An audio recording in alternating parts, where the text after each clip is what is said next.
దేవా, నీ కృప ఎంతో అమూల్యమైనది. నీ రెక్కల నీడన నరులు ఆశ్రయించెదరు. నీ మందిరం యొక్క సమృద్ధి వలన తృప్తి పొందుదురు.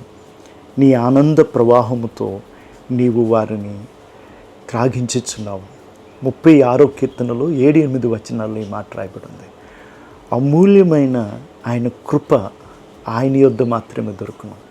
130వ కీర్తనలో ఈ మాట రాయబడింది, ఆయన యొద్ద కృప దొరుకునని. ఈ అమూల్యమైన తన కృప ఆయన దగ్గర ఉన్నది కావున ఆయన యొద్దకు మనం వెళ్ళుట లేదా ఆయన ఆశ్రయించుట ఎంతో మేలైనది. ఎందుకంటే ఆ కృపతో ఆయన సమృద్ధి నుండి మనల్ని పోషించేవాడు. ఆనంద ప్రవాహముతో ఆయన మనల్ని తృప్తిపరిచే దేవుడు అయినాడు. కావున ఆయన సన్నిధిద్దాం, ఆయన్నే ఆరాధిద్దాం. ఆమేన్.